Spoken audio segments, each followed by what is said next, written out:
A runt has no place at the table of kings. Crystal had been told this her entire life, not always in those exact words, but in every other language a man could use when he had made up his mind about you before you were old enough to argue. In the cold of her father's eyes across the training field, in the whispers that stopped when she walked into a room and started again the moment she left, in the pure white ball gown hanging on the back of her door tonight, chosen by the palace staff with what she could only assume was deliberate cruelty, because white was the colour of her wolf, and her wolf was the thing she had spent 5 years hiding from the man who sent runts away.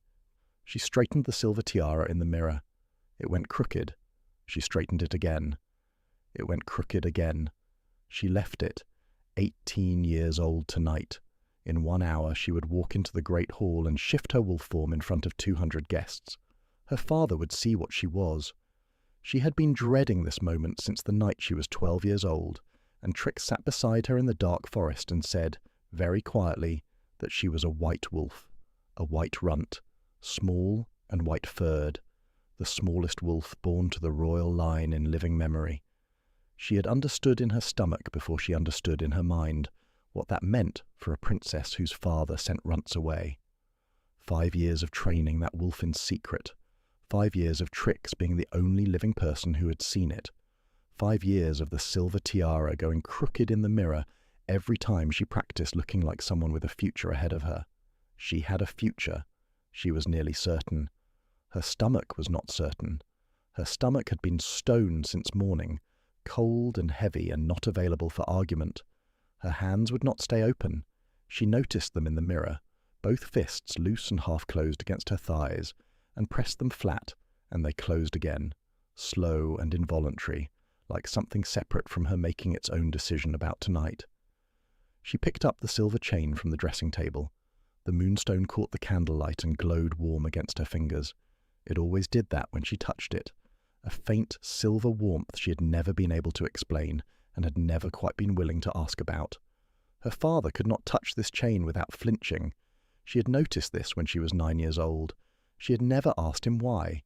She clasped the chain around her neck and tucked the stone under the neckline of the white gown, warm against her skin, and looked at herself in the mirror one last time. The tiara was still crooked. Downstairs, the human band had started playing. The music came up through the palace walls, bright and oblivious to everything it was about to witness. Crystal took one breath. She went downstairs. The great hall held 200 wolves and all of their collective breath. Crystal stood on the raised dais beside her father and looked out at the gathering and thought, "This is what the end looks like." The chandelier threw fractured light across the polished marble floor. The arched windows above the east wall let in a strip of pale moon, and the candles along the gallery burned steady in the still air. 200 faces looked back at her, the royal council in their dark, formal coats, the pack families from 7 territories who had made the trip north for the alliance ceremony, the staff along the walls who were there to witness and serve and not make eye contact with the princess. And at the far end of the hall, standing with Gemini's delegation rather than sitting with it, a man she did not recognize. Dark coat, dark eyes, not quite watching her, and then very much watching her, the moment her gaze swept past. She looked away. Gemini stood in the 3rd row with her mate Arivan and their small daughter Destiny, who had somehow acquired 2 fistfuls of Arivan's hair and was investigating them with great seriousness. Arivan was not reacting. Crystal had observed this about him over 3 days. The man had an extraordinary capacity for not reacting. She thought, that child has better grip than half the royal guard. Then the human band played its last chord and the doors at the back of the hall swung closed behind them, and the thought dissolved into the cold that had been living in her chest since morning, because the room had gone quiet. First the nearest wolves, the council table, the front rows, and then the whole hall, all the way back to the guards at the outer walls. 200 wolves in complete silence, waiting. Her father did not look at her. He never looked at her before an important moment. He saved that for the aftermath, which had always been worse. "As tradition holds," Crystal said, her voice came out clear, which she considered a small miracle under the circumstances, "we will commence a ceremony where I will howl with the leader of the soon-to-be allied pack, together, under the moon." polite ripple of acknowledgement from the gathering. Gemini stepped forward from her row and inclined her head. Arivan extracted his hair from Destiny's hands with quiet efficiency and handed the child to a nearby pack member, and Destiny regarded her new position with the philosophical acceptance of someone accustomed to being transferred. Crystal thought, "I know where the east exit is. I have known the distance since I was 14. She thought it and put it away. Trix was outside with the cars and the bags he had packed 2 nights ago, and the plan he had not said aloud but had clearly been making, and that was what mattered. She began removing her gown. Gemini shifted cleanly. She always would. Crystal had known this the moment she saw her, the way some people moved with total conviction in every form they occupied. A large silver-grey wolf appeared on the dais where a woman had been standing, powerful and composed, and the hall breathed once in collective appreciation. Crystal shifted slowly. She had been shifting this wolf in secret for 5 years. She knew what it was. She had made her peace with it in every possible way. A person could make peace with a thing they could not change. In the pre-dawn forest with Trix, in the training yard, in the quiet of her own room when there was no audience, and the shift was simply herself, becoming herself. She had made peace with it every morning for 5 years. The peace lasted about as long as the shift. The white runt appeared on the dais. Small, white-furred, all of it, no variation, the smallest wolf anyone in this room had ever seen standing in the place where the crown princess was supposed to stand. The moonstone on the silver chain at her wolf's throat blazed. The first thing that happened, the very first, before any voice, before any reaction, the stone blazing bright silver-white in the candlelight. The hall made a sound, not one voice, a collective intake. 200 wolves, one breath, one wave of sound that reached Crystal's wolf hearing from the nearest row and rolled backward through the room all the way to the far wall, and she stood very still on the dais and waited, because she had been waiting for this her entire life, and she was not going to start moving now. Her father's voice hit like a hand. "You filthy mutt." The room went completely still, not the anticipatory quiet of before, a different kind of quiet entirely, the kind that happens when something irrevocable has just been said in a room full of witnesses. "You're a runt." Crystal's throat closed. She stood on the dais in her white wolf form and looked at her father's face. Her throat locked so completely that she could not have made a sound if she tried. She did not try. She had been trained by this man. She knew, she had always known, that making a sound when he looked at her like that was the one thing she could not do. Gemini snarled. One sharp sound, low and final, and stepped to Crystal's side on the dais. Across the hall, at the far wall, the man in the dark coat had not moved, had not looked away. Not once. Crystal shifted back. A robe appeared around her shoulders. Trix, appearing from where she had not known he was standing, close enough to reach her, because that was who Trix was. She pulled the robe closed and stepped forward on the dais and stood in her human form with the silver chain visible at her throat and looked at the royal beta. Nathan stood at the edge of the council table, brown-haired, broad-shouldered, sea-green eyes fixed on her, with an expression that moved through several stages in the space of 2 seconds, recognition, awe, and then something else that settled into his face like a decision. He said, in a voice the whole hall could hear, "That's my mate." Her chest cracked open, not metaphor. The mate bond hit her in the center of her ribcage, fated, real, immediate, like something clicking into place after 18 years of absence. Her hands gripped the front of the robe. Her throat tightened with something that was not grief and not quite joy and was overwhelmingly, completely real. She said, "Because we're mates, we are meant to rule." Nathan's expression changed. Something went out of it. Something went in. "You may be the princess," he said, "but you're weak and worthless. I reject you as my mate." He held her eyes for the entire oath, and she held his back, because she would not look away. "I, Nathan, beta of the royal pack, reject you, Princess Crystal Thorn, and refuse to ever love or care about you." The mate bond broke. It did not fade. It broke. All at once a cord ripped from the center of her chest. The sound of it was inside her skull and nowhere else. Her knees hit the marble. Her hands found the floor and she stayed there, palms flat and cold against the stone, and she did not make a sound. Her chest was a wound, her throat was locked, her eyes burned, but she did not let them water. She was on a raised dais in front of 200 witnesses. She was the princess of this kingdom. She had promised herself when she was 12 years old that she would not cry in front of them. She had kept that promise for 6 years. She kept it now. Her father stepped forward. "And I, Alpha King Alexander, reject you from the royal pack." The voice she had heard her entire life. Heavy not because of volume, but because of the certainty underneath it. The certainty of a man who had never been wrong about anything he chose to believe. "You are no longer my child or heir." The pack link severed. It was worse than the mate bond. Multiple cords at once, every connection she had to this place and these people ripping from the centre of her chest at the same time. The sound of it rang in her ears. Her body curled forward without permission, hands pressing harder against the cold marble. She stayed. She stayed because leaving required standing, and standing required deciding, and deciding required more than she currently had. Gemini stepped off the dais. She walked directly to Alexander, and she stood in front of him, and she said, "Alexander, consider me your enemy from this night. The day Crystal takes the throne from you is the day the moon goddess condemns your soul." Alexander said something in return. Crystal did not hear it. Trix's arms came around her. "Hold on," he said, low and close, his voice the only warm thing left in the room. "I'll get you out." The chandelier light went dim and then dark.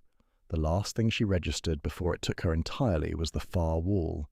The man in the dark coat who had been there since the beginning, who had watched the whole of it without looking away. He still had not looked away. The snow was cold. Crystal established this with the methodical thoroughness of someone cataloguing what remained when everything else had been taken. The snow was cold. The palace wall was at her back. Trix had set her down here while he went for the vehicles, and she was still in the robe he had put around her, and through the great hall windows above she could still hear the low murmur of 200 wolves processing what they had just witnessed, and her chest was an open wound, and the snow was cold. She did not attempt to stand.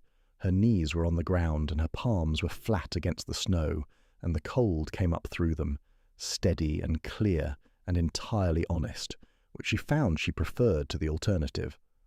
Footsteps. Not Trix. Trix moved faster, with purpose. These footsteps were single and unhurried, the particular pace of someone who was not quite going somewhere and not quite standing still.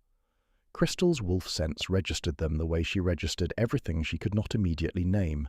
Not fear, not safety. Something older than either of those things. And she did not have a word for it.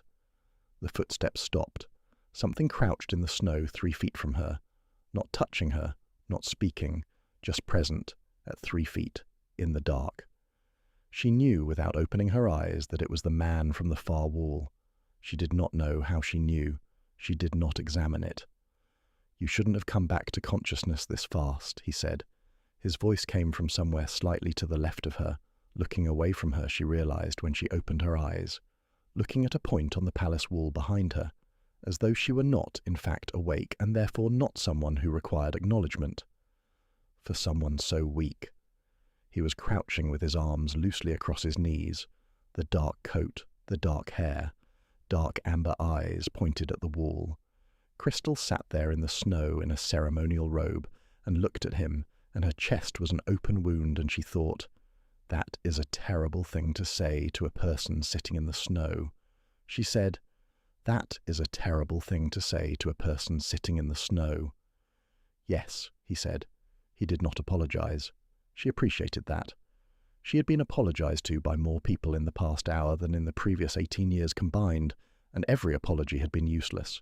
Apologies from people who had stood there watching. Her hands were shaking.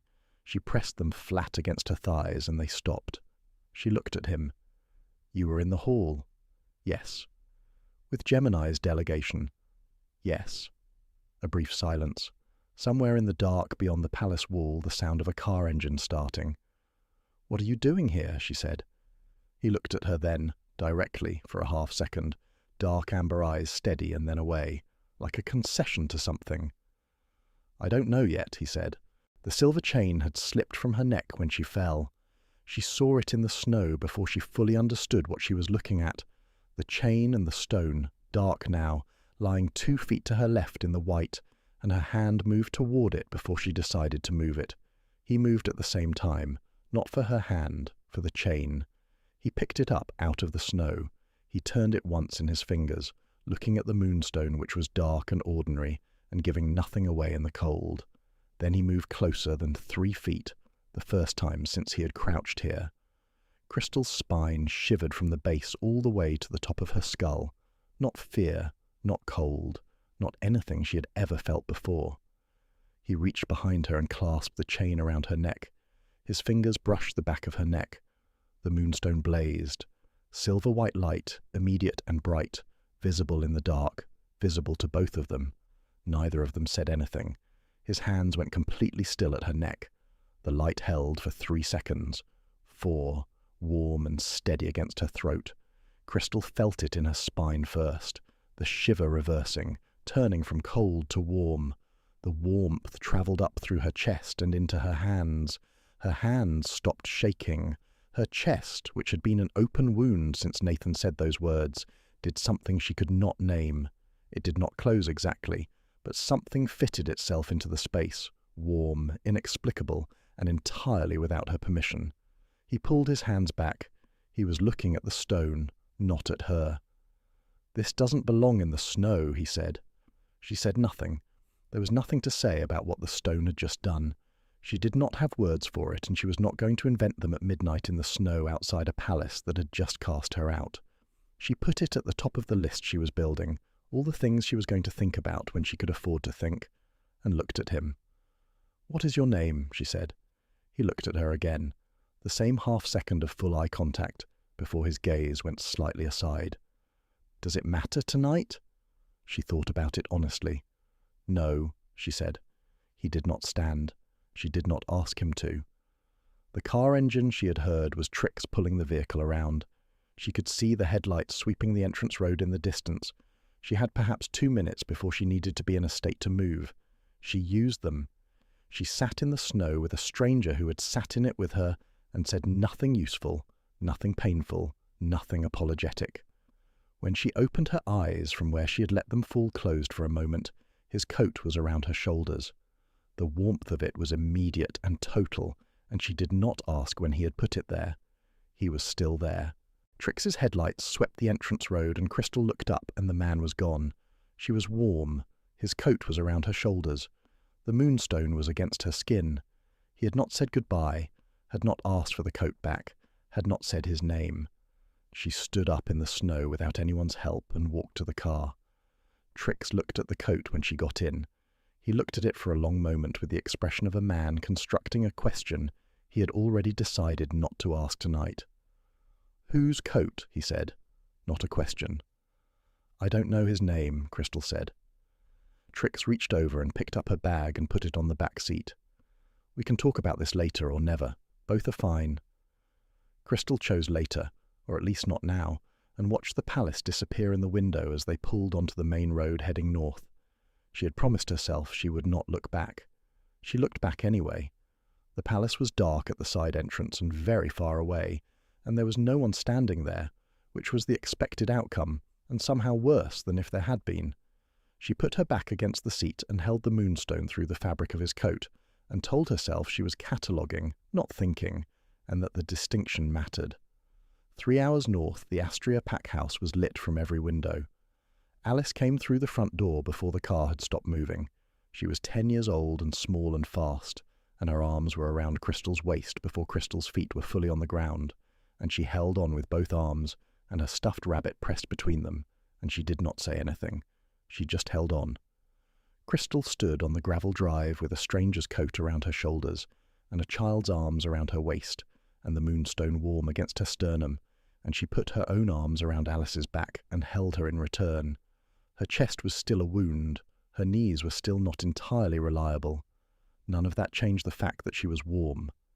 Inside, Blake had made tea without being asked, which was unusual enough that Crystal accepted it without comment and sat at the kitchen table and let the mug warm her hands from the outside, while the coat warmed her from the outside, and Alice pressed in against her side with the rabbit between them.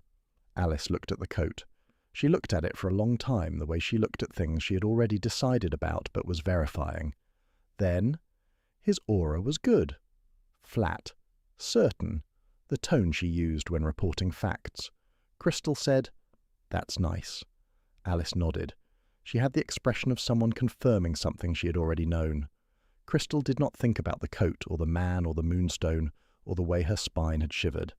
She told herself this for 3 full days. Later, she would recognize that for what it was, a lie she had started telling before she even knew she was telling it. 4 days after the ceremony, Crystal was still running the palace perimeter at dawn. She had told herself, on the first morning, that she was reconnoitering, learning the patrol routes, the timing of the guard rotations, the distance from the eastern tree line to the service entrance. This was true. She told herself the same thing on the second morning, and the third. It remained true. But it was also true that she kept coming back here because her feet kept bringing her here, and she had learned, over 20 years of having these feet, that they tended to know things before she did. She ran until she was breathing hard, and then she ran some more. Her wolf's instinct mapped the territory on its own, something that recognized home even when home had cast it out. Her chest was less of an open wound now. It was a closed wound, a healed place with too much scar tissue that pulled when she moved a certain way. She had been moving carefully for 4 days. This morning she was moving less carefully than yesterday. She took that as progress. Gemini stepped out of the tree line. No approach, no announcement. Just there, on the path ahead of her, in the grey early light, hands easy at her sides. "I have been looking for you," she said, "since the night of the ceremony." Crystal slowed to a stop. "I have not been hiding," she said. "I know." Gemini's voice was even. She had been running too. Crystal could see it in the steadiness of her breathing, in the practicality of her dark clothing. She had been in these woods for some time. "Come with me." It was not a command and not a request. It was the kind of invitation that had a clear answer. Both of them knew it. Crystal fell into step beside her without discussing it. They walked in silence for several minutes. The forest was grey and pine-scented, and the light was changing by degrees. Crystal thought, "She is going to tell me something I will not like." Then she thought, "I have already heard the worst thing. Whatever comes next will be different in kind." She said, "Is this the part where you tell me something I am not going to like?" Gemini considered this with apparent seriousness. "It depends on your relationship with extraordinary news." "We are not close," Crystal said. "That is fair," said Gemini. The meadow opened without warning. Moonflowers in full bloom, white and silver and crowded from one edge to the other, which should not have been possible at this time of year, in this climate, at this hour. The air in the meadow was warm when the forest around it was not. Crystal stopped at the edge and looked at it. "This is where they found me," she said, without knowing she was going to say it. Something in the warmth, the specific light, the smell of the flowers, something in her body recognized this place before her brain caught up. "When I was a baby, they said my mother found me in a meadow." "Yes," said Gemini. A man was sitting against the trunk of the old oak at the meadow's centre, white-haired, tall even sitting. His eyes were the same colour as Crystal's, crystal white and prismatic. He looked at her with an expression that was not quite grief and not quite joy. It was the expression of someone who had been waiting for this moment for a very long time. "I'm glad to see you finally awake," he said. "Who are you?" Crystal said. "Your real father," he said. "They call me the White Spirit. I am the first wolf." Her stomach dropped through the floor. She stood at the edge of the meadow and let it drop and said nothing, because there was nothing adequate to say, and he did not hurry her. He sat against the oak and looked at her with those eyes that were her eyes and did not hurry her. "My father," she said, "is Alexander." "Alexander raised you," he said. "His mate found you in this meadow when you were an infant and raised you as her own. She was a good woman. She loved you." A pause. "But she was not your mother." "Then who is?" "Luna," he said. "The moon goddess, the first. The moonstone has always been hers, and it is yours, and it has been waiting to say so since the night you were born." Crystal looked down at the stone at her throat. It was warm. It had been warm since the ceremony, since the moment in the snow when... She stopped that thought and put it aside. "You must be wrong," she said. "I would know." "Touch the stone," he said. She looked at him. He extended one hand, palm up, and waited, and she crossed the meadow in the moonflowers and stood in front of him and lifted the moonstone from around her neck and held it in her palm. He placed his hand over hers. The moonstone blazed. Not like in the snow. That had been bright, immediate, startling. This was enormous. Silver-white light poured out between their fingers and filled the meadow, reached the tree line, warm enough that she felt it not just through her hand but through her chest, her spine, the back of her eyes. Her hands began to glow faintly at the edges, just along the fingers, silver-white and unmistakable. Her spine ran cold from the base to the top, and then hot. Then something happened in her chest that was not a crack and not an opening, but a recognition, vast and settled and completely certain. And she said, "Oh." She said it very quietly. Spirit looked at her with those eyes. "There she is," he said. "I am the daughter of the first wolf," she said. She was testing the sentence out. It felt like something that could not fit in her mouth, and also like something that had always been true. "And the moon goddess." "Yes."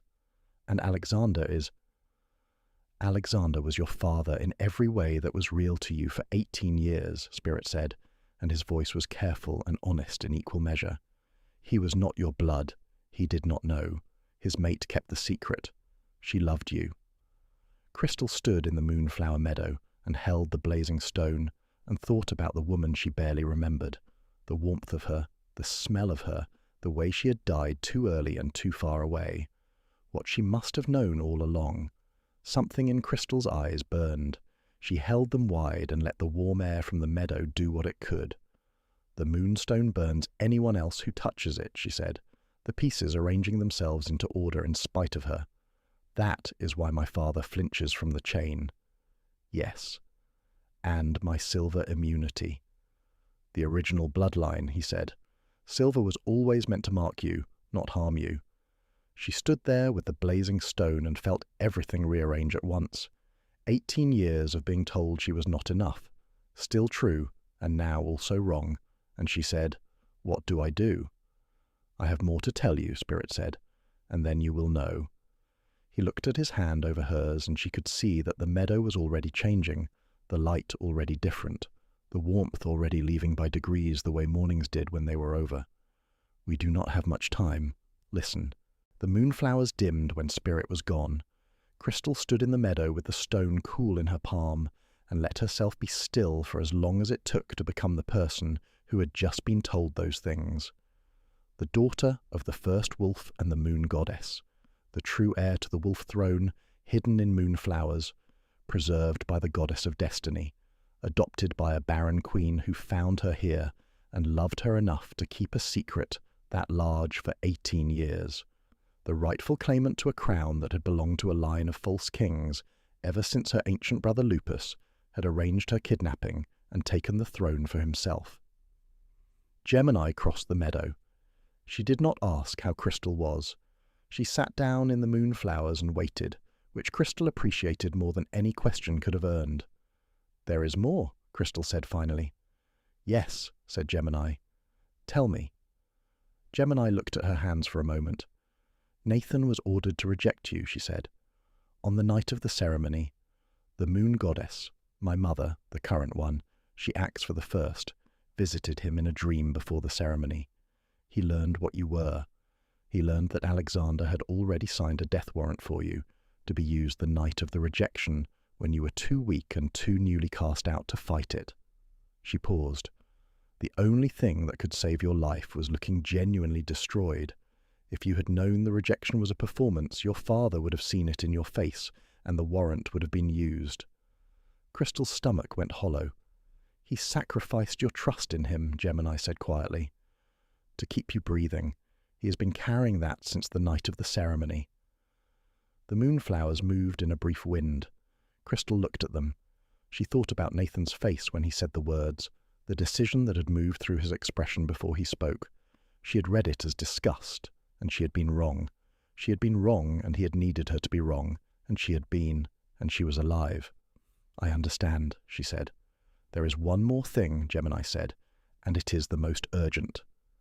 She told Crystal about the war right succession clause, the ancient law, the full moon 14 nights away, Alexander's signed surrender papers, already prepared, already naming Lupus as his inheritor, the clock that had been running since the moment Crystal was disowned, the moment she lost her standing, the moment the clause became available to Alexander to invoke.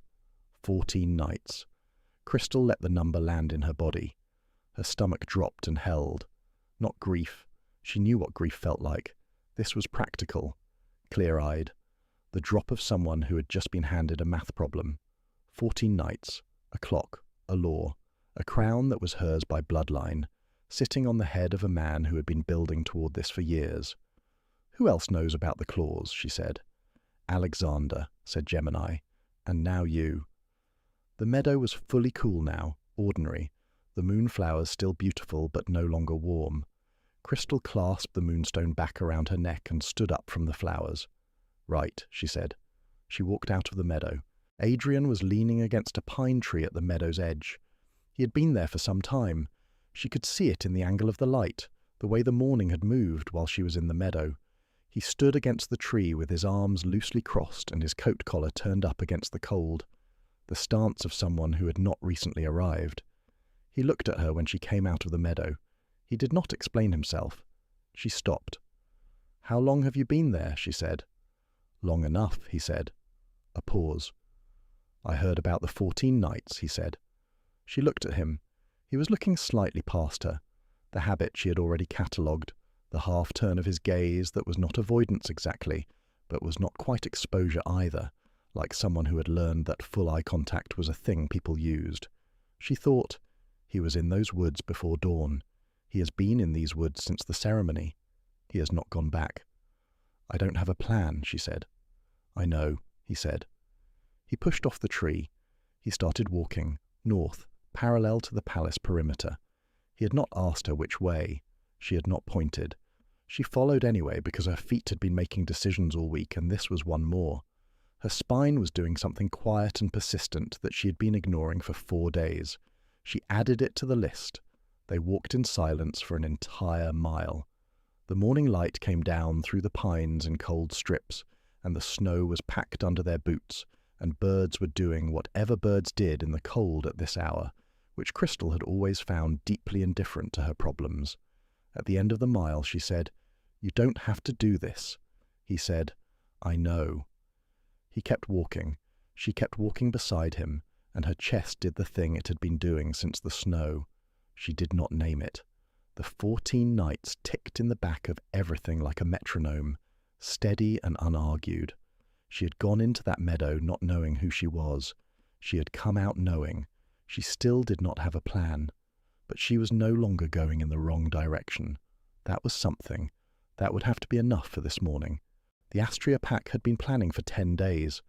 The table was covered in hand-drawn maps of the royal territory. Patrol routes Crystal had been running since before the ceremony. Notes Trix had taken from every runner Gemini sent. The 3 entry points Crystal had marked in red and ranked by vulnerability. Alice had contributed a colour-coded key that was more thorough than anything the adults had produced, and which Crystal had pinned to the wall without comment. 10 days into the 14-night clock. 4 nights left. Crystal was at the head of the table running the math on arrival times when the door opened and a runner from Gemini came in breathing hard. Her name was not given. She was young, barely 17, and she had been running for most of the morning, and she looked at Crystal and said, "Alexander has released your portrait to every pack in the nation, both forms." Crystal's stomach dropped. She said, "Both." "Your human face and your wolf form," the runner said, "officially classified as a rogue trespasser on royal territory. Any pack that harbours you faces sanctions." She caught her breath. "He moved faster than we expected." Crystal stood up from the table. Her hands were steady. Her stomach had dropped and held, the flat, cold weight of it clear and practical, not panicked, and she had promised herself she would not panic, and she was keeping that promise. "There is more," the runner said. "Tell me." "The woman called Maya," Trix's, a brief hesitation. His supposed mate. She was already known to Alexander's network.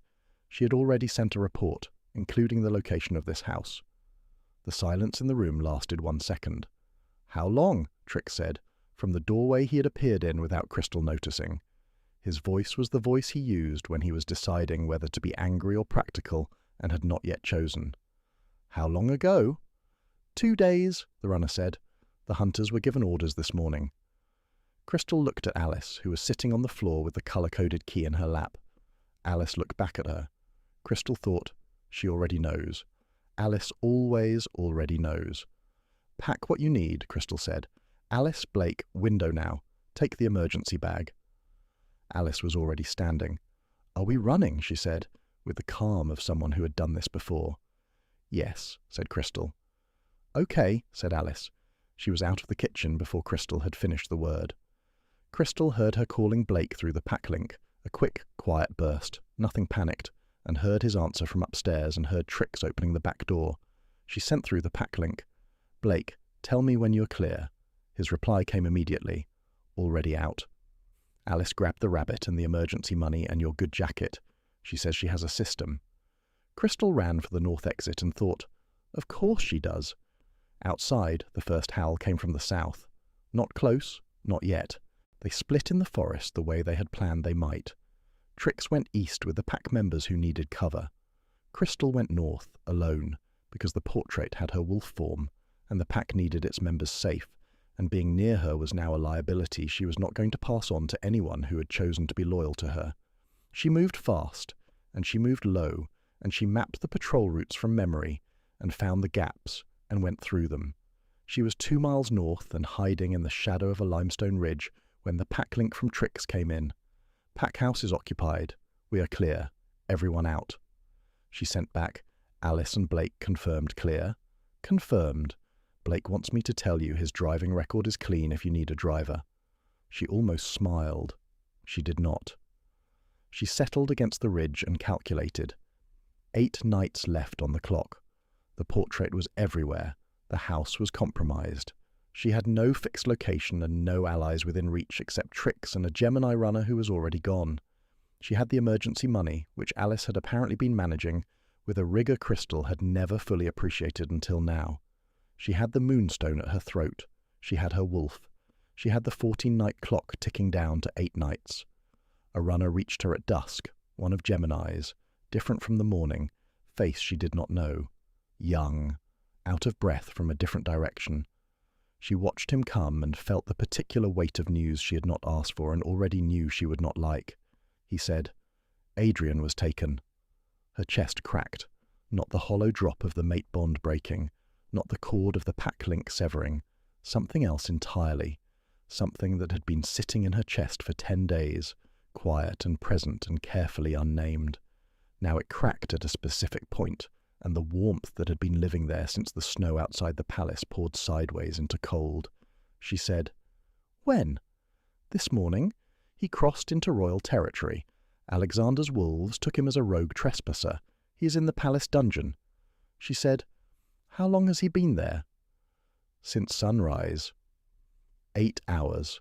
Crystal pressed her back against the limestone and looked at the darkening sky through the pine canopy and let her chest do what it was doing, which was crack and hold and crack again, and she said nothing for long enough that the runner shifted his weight and was about to speak, and she held up one hand to stop him.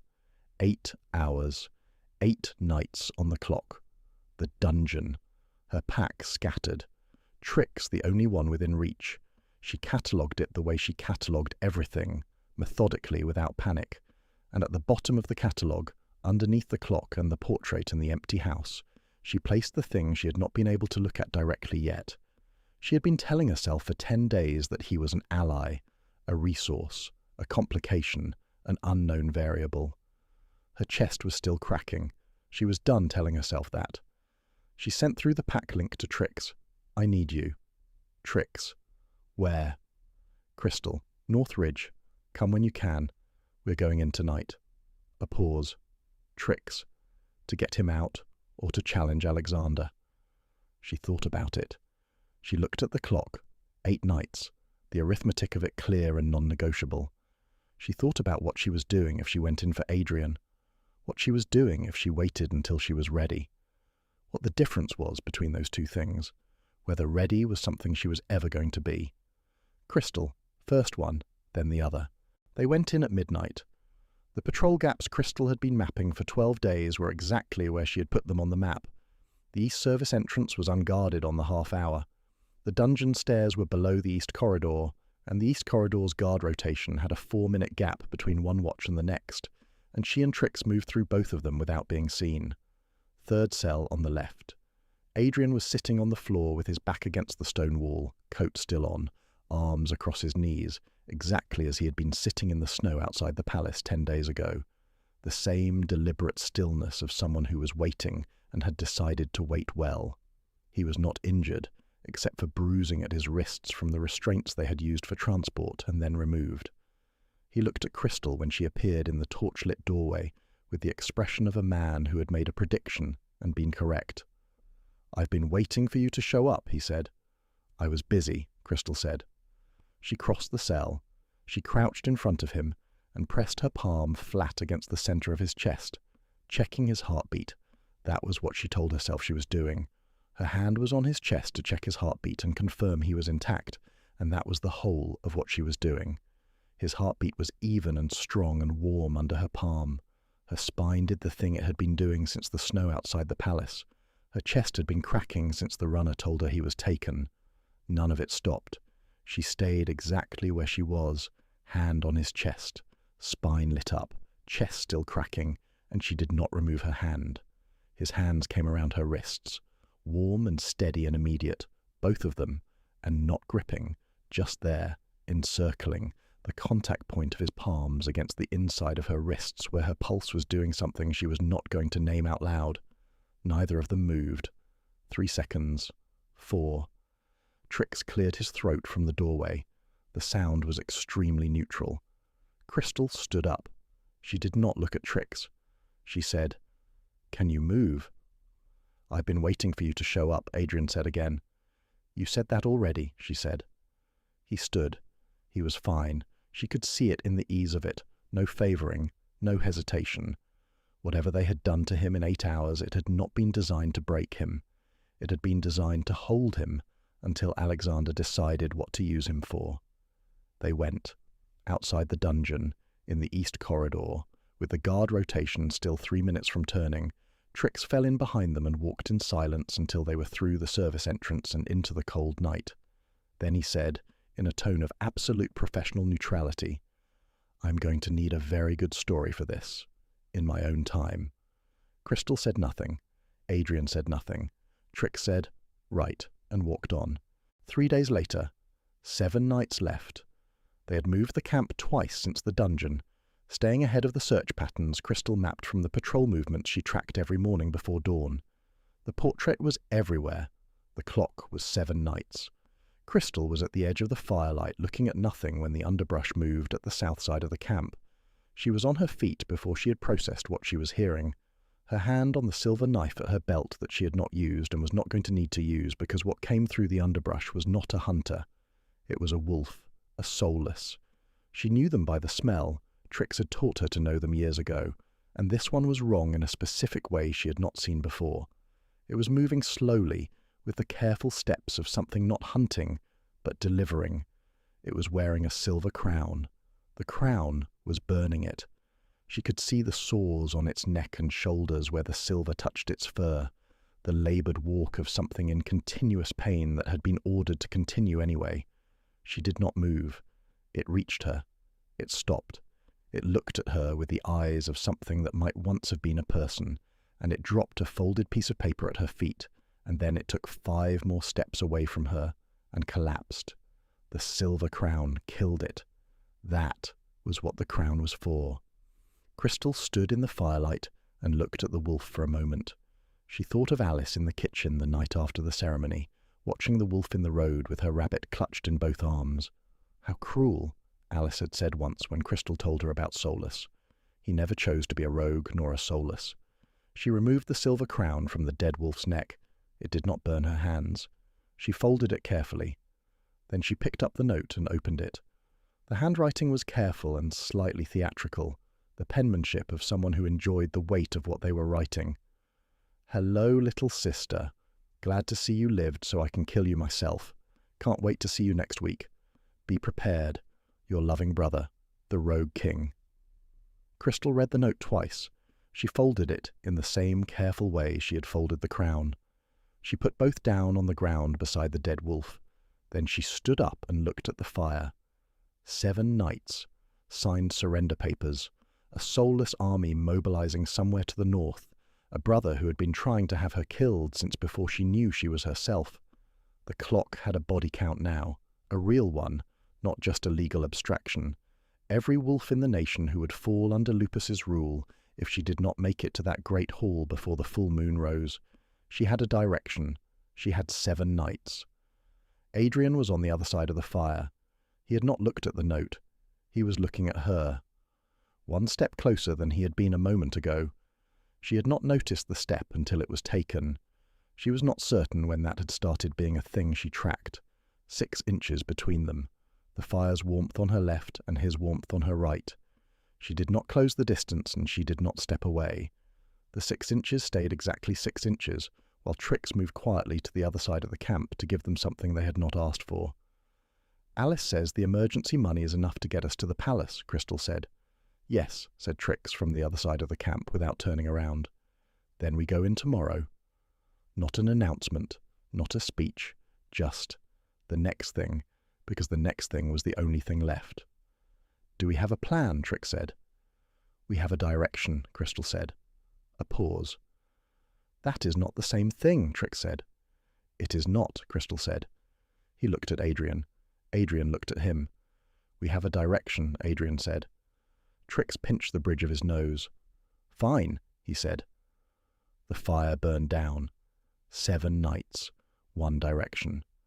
Crystal thought about the great hall, the polished floor, the chandelier light, the same moon through the arched windows, and she thought about the word her father had said in it and what she was going to say back to him in the same room. She was ready. She was terrified. Those 2 things were both true at the same time, and she had learned a long time ago that waiting for the terror to go away was not a strategy that had ever worked for her. She would go in tomorrow. They reached the palace gate at dusk on the night before Crystal planned to challenge Alexander. She had called it reconnaissance to Trix. He had said yes in the tone he used, when he had decided to let her call something what she needed to call it. He had walked with her to the tree line 50 yards from the outer gate and stopped there while she kept going. That was also who Trix was. She moved through the shadow at the base of the outer wall and crouched to study the gate, the guard's rotation, the torchlight radius, the distance to the service door she had mapped a week ago, and was in the middle of calculating when the palace gate opened from the inside. Nathan came out. He was alone, no escort, dressed for the cold in dark travelling clothes rather than palace formal. Either he had come out specifically to find her, or he had been waiting somewhere between the inner and outer gates, where he could watch for her approach without being seen. His sea-green eyes found her immediately in the shadow at the wall. That answered the question. Crystal straightened. "I know what you are here to do," he said. "Then step aside," she said. He did not step aside. He went down on one knee. On the frozen ground in front of the palace gate, 2 guards on either side gone absolutely rigid, the specific posture of people who had been ordered to not react to things, Trix standing 50 yards back at the tree line in a silence Crystal could feel from here. Nathan knelt. He said, "I knew what you were the night they called you worthless." Crystal's hands were very still at her sides. "I have known since before the ceremony," he said.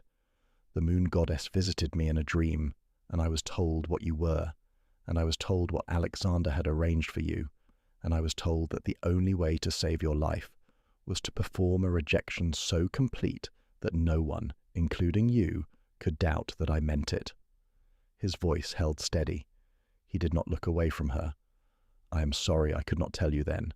I am sorry I cannot give you back the years you spent believing it. But I will tell you now, in front of whoever is listening." He gestured briefly at the 2 gate guards, who were still not reacting. "Bless them. You were never weak. You were never worthless. You were always going to be standing exactly where you are standing." Crystal stood in the torchlight and the cold and let his words move through her, and said nothing for a long time. Something happened in her chest. Not the crack. She was familiar with the crack, had been carrying it for over a year, had learned its exact geography. This was different.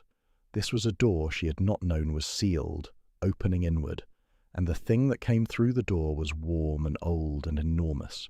It had been waiting on the other side for 18 years. Behind her, she heard Trix say, in an undertone that was audible for approximately 50 yards, "Right, so we are doing this." She ignored him. Nathan waited. She said, "Stand up." He stood. She said, "Tomorrow I go into the Great Hall." "Yes," he said. "I need you inside." "Yes," he said again. He said it the way people said things they had already decided on weeks ago. The shift began without her deciding to shift. She had been deciding not to shift for 18 years, the runt, the embarrassment, the thing to be hidden, and she had gotten very good at holding it back, at keeping the wolf form contained and small and manageable and above all secret. She had learned the particular interior grip of suppression, the way you learned any skill practiced daily since childhood, completely, instinctively, permanently. The door in her chest opened and the grip released. The wolf that came through was not the runt. It was enormous. The shift was not violent, not anguished, not destructive, nothing tearing. It was a release. What released was everything that had been held back for 18 years under the weight of a man who had decided she was nothing before she had the chance to be something. The runt form did not break or fail. It simply was no longer necessary. It dissolved, the way fog dissolves when the sun comes through. And the sun was 18 years of being told she was not enough, of finding out at last that she had always been enough, that she had always been something else entirely.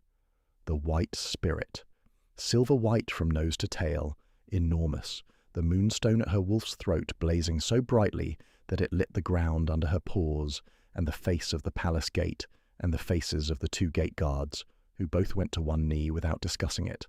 The light reached the outer courtyard, and 2 of Alexander's patrol wolves who were crossing the far side, heading back from the perimeter, saw it and stopped walking, and lowered their heads, and did not raise them.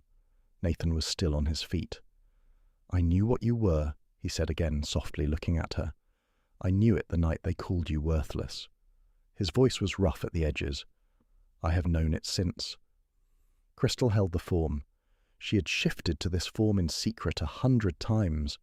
She had shifted to this form in the moonflower meadow with Spirit. She had always, in every instance, shifted back quickly, contained it, minimized it, reduced it back to the runt as soon as possible because the runt was what she was allowed to be, and the white spirit was not. She held the form. Her wolf hearing caught the sound of Adrian's boots on the packed snow behind her. Not from the tree line where Trix was standing, from the east, from the direction she had not thought to check. He had come around the long way, the way that kept him out of sight until he chose not to be. He came to stand beside her. He did not say anything. He reached out and laid his hand flat between her shoulder blades, palm down, warm through the silver-white fur.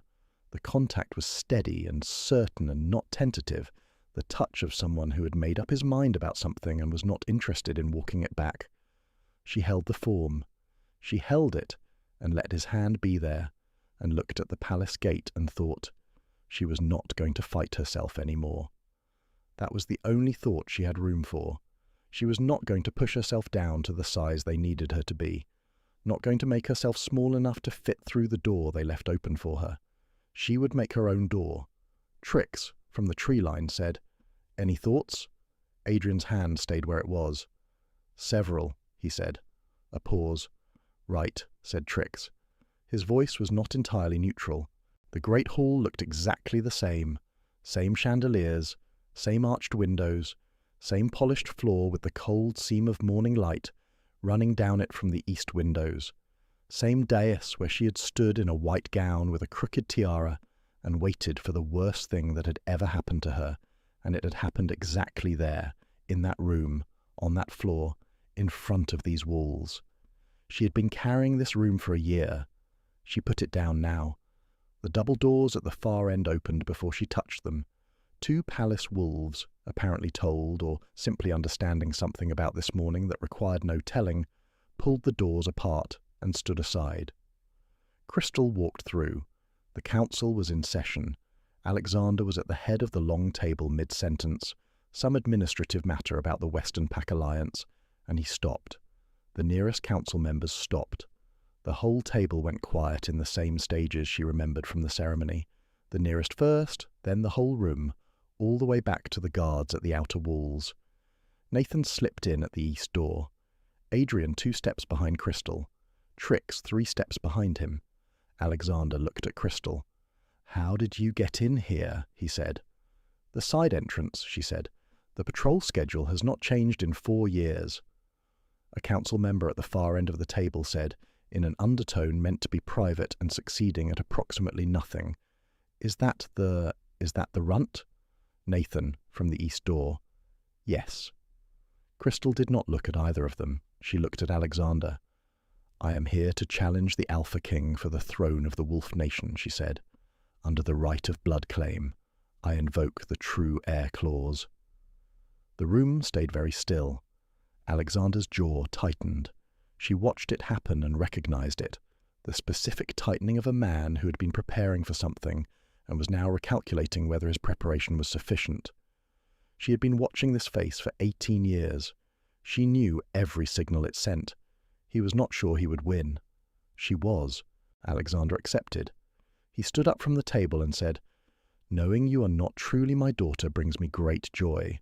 I accept your challenge, but be prepared to become nothing when I win." The pack formed a ring. It did so without being asked, which meant it had been thinking about doing this for some time. Crystal recognized faces in it, pack members who had been at the ceremony the year before, who had watched her kneel on the marble floor and said nothing, who were now standing in a circle around her and their king, and choosing sides in the only way available to them. Trix moved Alice and Blake, who had arrived in the night with the Astria pack, because Crystal had needed witnesses who loved her in this room, and Alice had informed her she was coming, and had not treated this as a subject for discussion, to the west wall. Adrian stayed where he was, 2 steps back, which was where he had been since the doors opened. Alexander and Crystal faced each other in the centre of the hall. The same floor, the same light. He moved first. She had known he would. 18 years of watching him move had given her every tell he had. The shoulder drop before the right hook, the hesitation before he committed his weight, the limp that lived in his left knee from an old injury he had never fully admitted to. She had been building the counter to this specific opponent since she was 12 years old, training in secret in the forest with Trix. And she had not known she was building it toward this, but she had been building it just the same. She dodged, she countered. She moved the way she moved in the forest at dawn, low and fast and decided, and she hit. He was bigger. She was faster. She had always been faster. He shifted to his black wolf form when he started losing ground. The room shifted with him, a collective sound of recognition from the council at the walls, the power display, old dominance playing itself out in old teeth and old instinct. Crystal shifted to the white spirit. The silver-white light filled the great hall the same way it had filled the palace courtyard the night before. The council members took 1 step back from the walls and then stopped. They did not step back further. She drove him back across the polished floor. He shifted back to human form when he could not maintain the wolf without giving ground he did not have. He was on 1 knee. His hands were on the floor. He was breathing hard. She stood over him in human form, the silver chain blazing at her throat, and she looked down at him and felt 18 years of him inside her chest. Every training session that ended with his hand on her face, every meal where he looked through her, every word delivered in the voice that said she was not enough. She had been prepared for grief. She had been prepared for fury. She was not prepared for the quietness of it, for the way it was simply over. He looked up at her. "I'm sorry," he said. "I should have been a better father." The words landed in the quiet of the room and she let them. She thought about what it would have cost her to hear those words at 12, at 14, at 16. She thought about every year between 12 and now, and what it had built in her, and where she was standing, and what she had come here to do. She thought about Alice in the pack house kitchen with her arms around Crystal's waist, about Nathan kneeling on the frozen ground and saying you were never worthless, about the man behind her whose hand had been warm between her shoulder blades, who had walked a mile through pine forest without asking for a reason, who had said, "I know," when she told him she didn't have a plan and kept walking anyway. She said, "It is too late for regret. Regret brings nothing." She gave him a quick death. She ripped out his heart. It was over. She was holding it when she turned to face the room. The great hall was completely silent. Crystal stood in the centre of the floor, the same morning light from the east windows, the same arched ceiling, and she looked at the room, the council along the walls, the advisers who had sat at that table while her father made every decision that had brought them to this morning, the pack members who had stood in a ring and watched, 200 faces roughly, the number of the ceremony, the number of the original witness. She set Alexander's heart down beside his body, carefully, deliberately, with more respect than he had ever shown her for anything. She straightened. She looked at the room. She had carried this room in her chest for a year, the cold of the marble through her ceremonial robe, the sound of the pack link severing, the weight of Nathan's oath, her father's voice. And she had come back to it because it was the only room that would do, the only room that had the right witnesses and the right floor and the right history to hold what she was about to say. She did not say anything for 3 seconds. Then, "The runt is your queen." 5 words, no tag, no introduction. She said them to the room and the room heard them. Nobody moved for 1 breath, 2, 3, the specific stillness of a large group of people recalibrating every assumption they have held simultaneously. Then one council member at the left wall, Crystal recognized him from the ceremony, the one who had leaned to his neighbor and whispered when she shifted into the runt on the dais, went down to 1 knee, then another, then the guards at the east wall, then the advisers, then the room. Adrian crossed the hall. He crossed it the same way he had crossed the snow to her outside the palace side entrance, unhurried, deliberate, the pace of a man who has made a decision and is not going to be quiet about it. He reached her. He took her bloody hand. He did not look at her. He looked at the room, at the council on their knees, at the witnesses along the walls. He said, "Her name is Crystal. She is your queen. She is mine." All 3 of those things at the same time. Nathan stepped forward from the east door. "I was ordered by the moon goddess to reject the true heir at the ceremony of last year, in order to protect her life," he said, into the silence of the kneeling room. "I stand before you now to tell you what I was unable to tell you then. She was never weak. She was never worthless. She has never been anything except the woman who was always going to be standing where she is standing now." Crystal did not look at Nathan.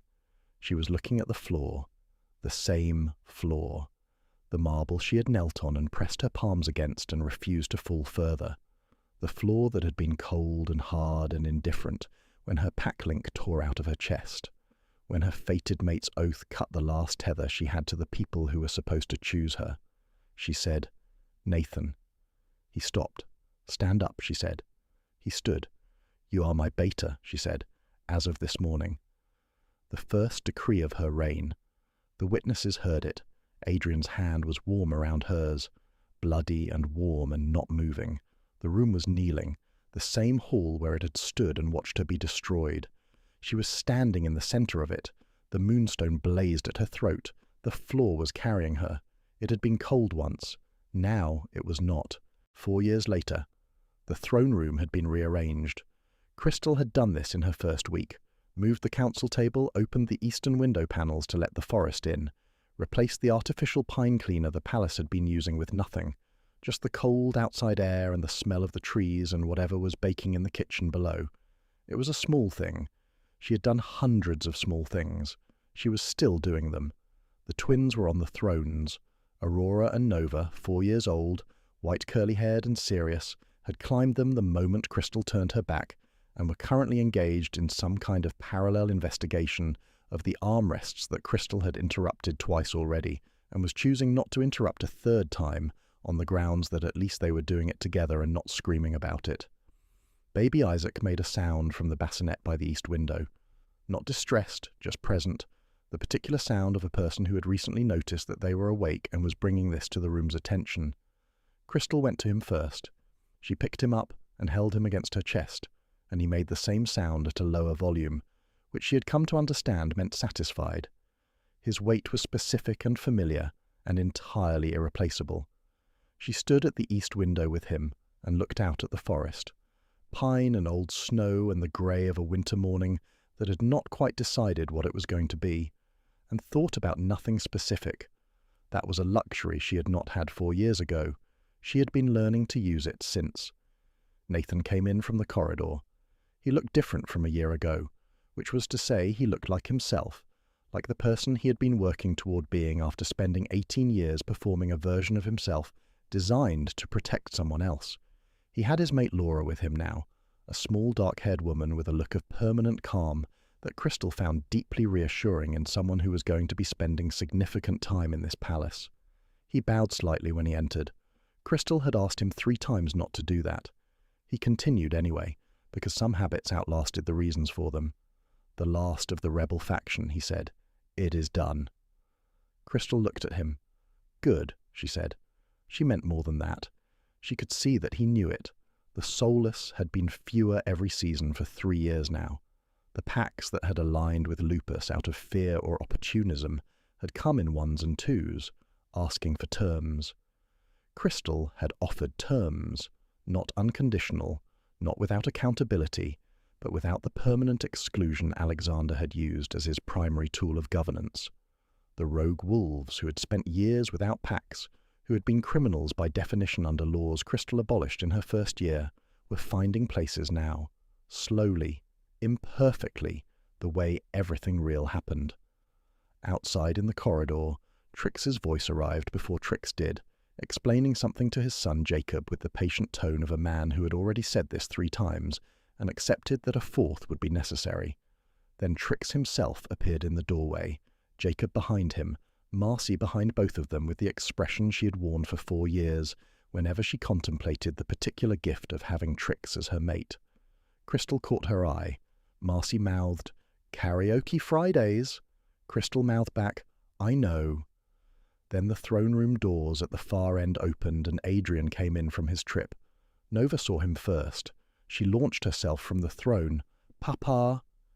And he caught her with the ease of someone who had been catching this specific person mid-air for 4 years and had long since stopped treating it as an event. Aurora slid off her throne at a slightly more considered pace and went to his knee. He crouched and opened his other arm, and she walked into it with the measured dignity of someone who had decided that enthusiasm was acceptable in private. "I missed you," he said. "You were gone very long," Aurora said. "I know," he said. "I am going to do better." "You said that last time," Nova said. "Also true," he said. Crystal, across the room with Isaac against her chest, watched all of this, and her chest was warm and not cracked. That was a condition she had needed 4 years to learn to trust. He looked up and found her across the room and said nothing, because he had never needed to say things he could just as easily convey by looking at her. She had found that impossible to categorize when she met him. Now she found it impossible to imagine being without. "How was it?" she said. "Productive," he said. "I have a story." "Later," she said. "Later," he agreed. Alice and Blake came through the side door approximately 40 minutes after everyone else. Alice was 16 now. She had a talent for arriving with complete composure in situations where composure had been earned, not assumed. Blake, behind her, had a black eye. "Hey, Mom," Alice said. "Sorry we are late. Blake was getting his ass kicked by this she-wolf. Turns out they are mates," Blake said. "Was not." "You have a black eye, Blake," Trix said. "From something else," Blake said. Nobody asked what else. Crystal looked at Alice. Alice looked back with the same flat, certain expression she had used since she was 10 years old. The one she wore the night she said his aura was good. The one she used when she knew something and was waiting patiently for the room to catch up. She had been right about that. She had been right about all of it. "We have people to meet," Crystal said, "and dinner is in an hour." "Yes, Mom," Alice said, like it was the most ordinary thing in the world, which it was, which was the thing Crystal still had not entirely gotten used to after 4 years. That ordinary was something you built, and that she had built it, and that it held. Blake moved into the room. Nova immediately began investigating his black eye with the focused interest of someone who intended to have opinions about it. He submitted to this with the long-suffering patience of someone who had been submitted to this since he was 15. Aurora, beside her sister, pointed at the eye, then at Blake, then at her own face questioningly. Blake said, "I know," and sat down on the floor. Nova sat on his knee and began the investigation in earnest. Crystal stood at the east window with Isaac warm against her chest and Adrian's hand on her shoulder. Warm, without announcement, the way he always put it there. She looked at the throne room, the polished floor, the arched windows, the room that had been her father's, and before that his lines, false kings back to the original theft.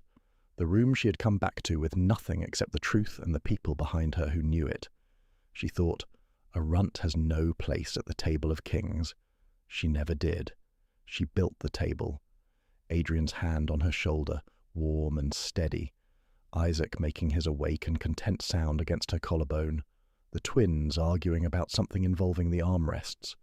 Blake's patient voice explaining to Nova that no, she could not poke it harder. That was not how investigation worked.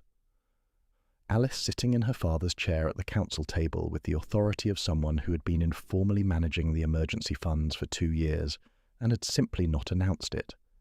Nathan and Laura in the doorway. Nathan's bow that he still performed despite having been asked to stop 3 times. The bow of someone keeping a habit because some forms of respect are too old to argue out of. Gemini across the palace, coming with a Riven and their children for the midday meal. Trix explaining karaoke to Jacob in the corridor. Marcy's sigh. Crystal held all of it for one moment, the warm weight of Isaac and the warm weight of Adrian's hand and the warm weight of the room. She thought about the night she was 12 years old in a dark forest. Her wolf just arrived. Trix sitting beside her. A shooting star going over and her wish going up to meet it. I wish my life would change. She would not have changed a thing.